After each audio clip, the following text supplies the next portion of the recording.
Welcome again, viewers, to another episode of Beyond the Scenes. Thank you for joining our YouTube channel. Thank you for those who have subscribed and who have liked, and also those who have shared it. We have been receiving a lot of feedback, so thank you guys.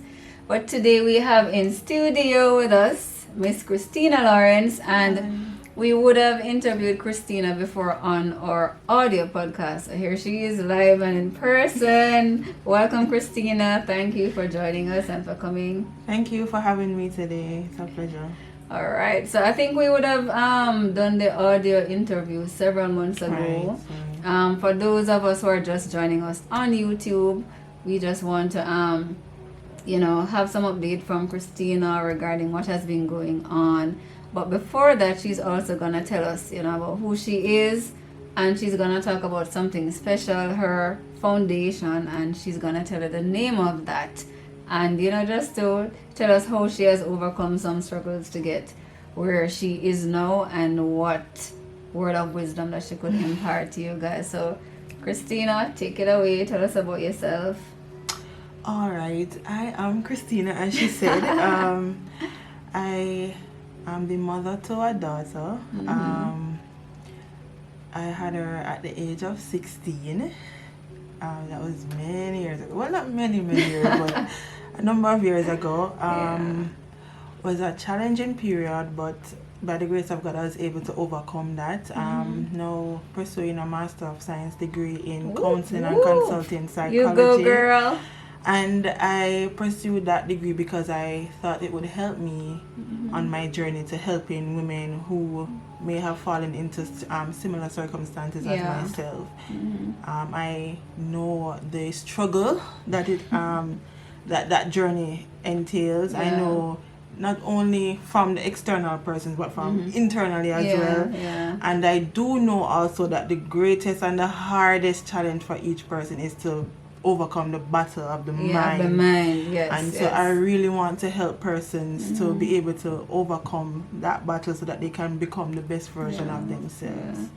Thanks, Christina. And just to give us like a little background, when you became pregnant, how was that period of time for you? Did you have like the support you needed at the time? What did you go through? I got pregnant at the age of 15. So you were in high school at the time? I was in high school at the time. At that period, I don't know what I was going through, like, the teenage years. And I think it also had to do with my dad. We had a close relationship growing up. We would go fishing, flying kites. Even when we went fishing, we never catch a fish yet in our life, but that never stopped us from going back. When it was something that we did every Saturday. We'd go to Emancipation Park. There was the pot and play thing that you could go into the simulator. There were many little activities that we would do. We'd just have a little fun, but whatever happened between the adults and he started to have children outside of the relationship with my mom, and then he migrated. And I would want to think that that's when things kind of... So you thought that it was probably your fault, or he didn't like you anymore? Not necessarily that, but I think it was a great part of my life, and then that just stopped. Right. Just so disappeared. So I think I was seeking it somewhere else, and a baby came along. Oh my God. Yeah, but it was a rough journey, in the sense that it brought shame. It was embarrassing for my mom, for my dad. They supported me through the journey, don't get me wrong, but your daughter pregnant, everybody have something to say, this, that, and if it was my daughter and this and that. But they overcame, they guided me through the process. My daddy actually flew in for the birth. And Big up daddy. Big up anyway, that's true. Big up daddy. But it was I went to the Women's Center. And what's the Women's Center for some of our viewers who are not familiar with Jamaica? Right. It is a place for teen mothers where they can go to further the education. Because in Jamaica, I'm not sure what it is like in other countries, but they don't normally allow persons who are pregnant to be in the formal school system. Yeah. So while you are going through your pregnancy, you can actually continue the education. At another facility. At another facility. At the end of the pregnancy, though, if it is that you're still at a certain age to re-enter, they will reintegrate it into the system after you had the baby. After you had the baby. Okay, or wonderful. they have classes there that it will allow you to do your CSEC examinations. So I went there. It was difficult in terms of the public. Yes. Everybody had a little comments. People were rude. People on the bus, especially the conductresses, they tried to punish me. And these were females. Females, and I guess this was their way of reprimanding me or punishing me. So they would make rude comments. Gentlemen on the road would try to approach me. So you're a big woman now, right? Yeah. You know. And I remember one day I picked up my daughter from the nursery. That was after I had reintegrated into the school system. I picked up my daughter, and a gentleman tried to he tried to put some conversation to me, but it was in an inappropriate manner, and I felt offended, and I responded not in the most polite way, and it resulted in a whole hullabaloo that was drawn up for days. I remember a few days after that incident, he came up to me with a knife. Oh my God. Because it's like embarrassing in front of his friends. And he was like, talk no. Jesus. And it was other persons in the vicinity that had to... At that time you were pregnant? No, I wasn't pregnant. Baby already. I was actually going to pick up my daughter.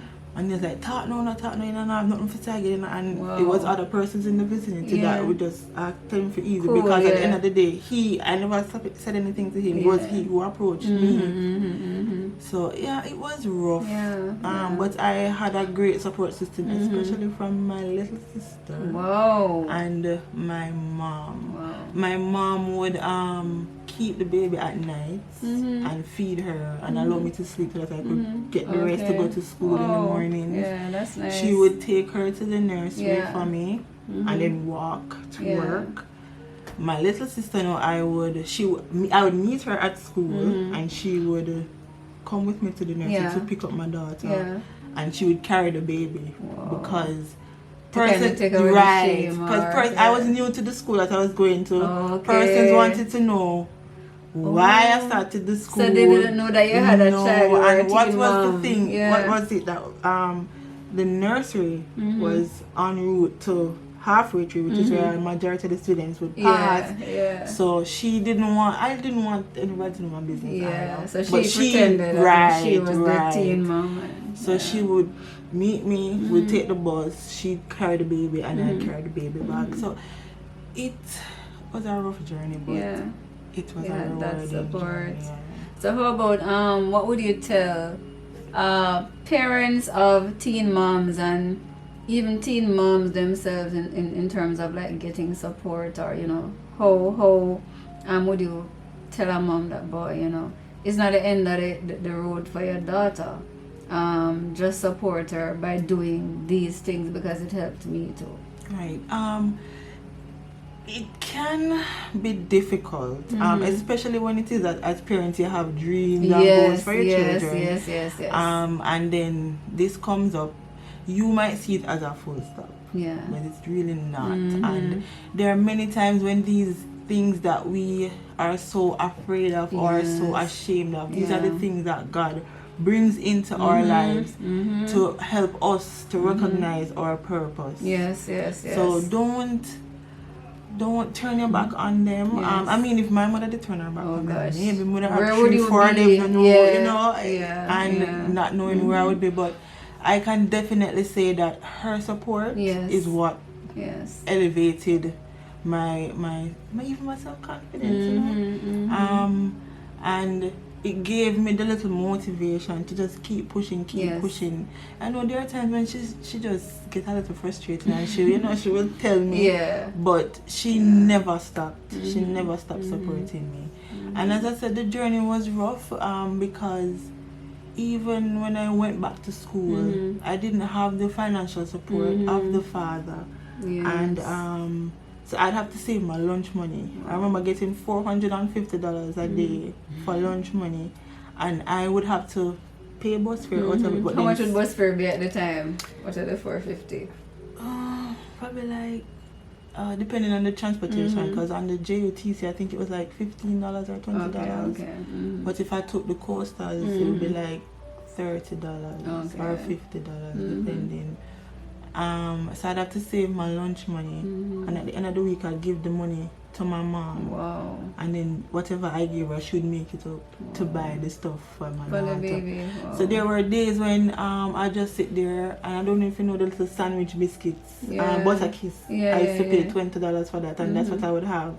And there were days when my friends that I would sit with, she was like, Christina, I eat some of this and I leaving the rest for you. You want it? But there were days when I like, I don't want to be eating. Like a charity case. And I was like, no, I'm good. But sometimes I'm never hungry, but I had to do what I had to do. And there are days when I couldn't just eat the sandwich biscuits, and I would call my mom and I'd ask her, is it okay if I buy the lunch? Because if I buy cooked lunch, it would mean that I give her less money. And she would, I never asked, and she said no, because like she understood. And so it was rough. When some of the students found out, it was a big deal. It was a big deal, and they tried to embarrass me with it, and at some point I did feel bad.